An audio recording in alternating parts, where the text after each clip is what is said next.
Now, going back to your expertise as well, you also deal with anthropology, right? So, for Yeah. people who might not understand what anthropology is, in simple words, how would you describe Hmm. it? Well, it's a Renaissance term. I think the origins of when it started first being used publicly was maybe in Germany in the middle 1800s, because up until that time, people just dealt with behavior as part of existence.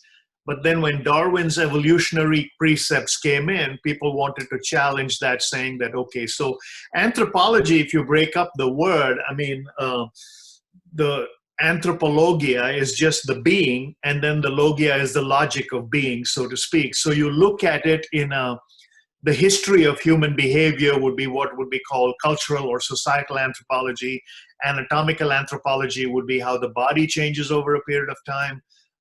Religious anthropology. So it has different tentacles to it, but basic behavior anthropology is how does our culture shape us?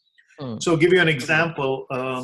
J.D. Unwin, a British anthropologist, studied 88 civilizations, I mean, 88 people groups Oh. dating back to Greece and Mesopotamia, five major civilizations and about 80 different people groups.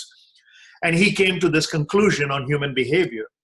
He said, when a culture at mass decides to redefine something as simple as morality, which means our idea of moral law changes, within 4 generations, that culture will cease to be a superpower. And he proved it. Rome was never conquered from outside, it was conquered from within.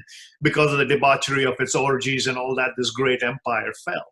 England went by the same way. It's now just a tiny island off the coast of Europe, but at one time the sun never set on the Queen's empire. So he studies human behavior and attributes it to the rise and fall of civilizations. So I just take that down to individuals, saying that I grew up in Vishakhapatnam. I have friends who grew up in India. I went through the same education system.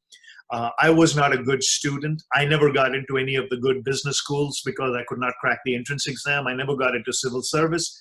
And as a result, by Indian standards, I'm a colossal failure because my grades were never good.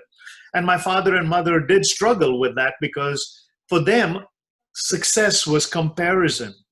It was not completion. It was how well have you done versus the neighbors.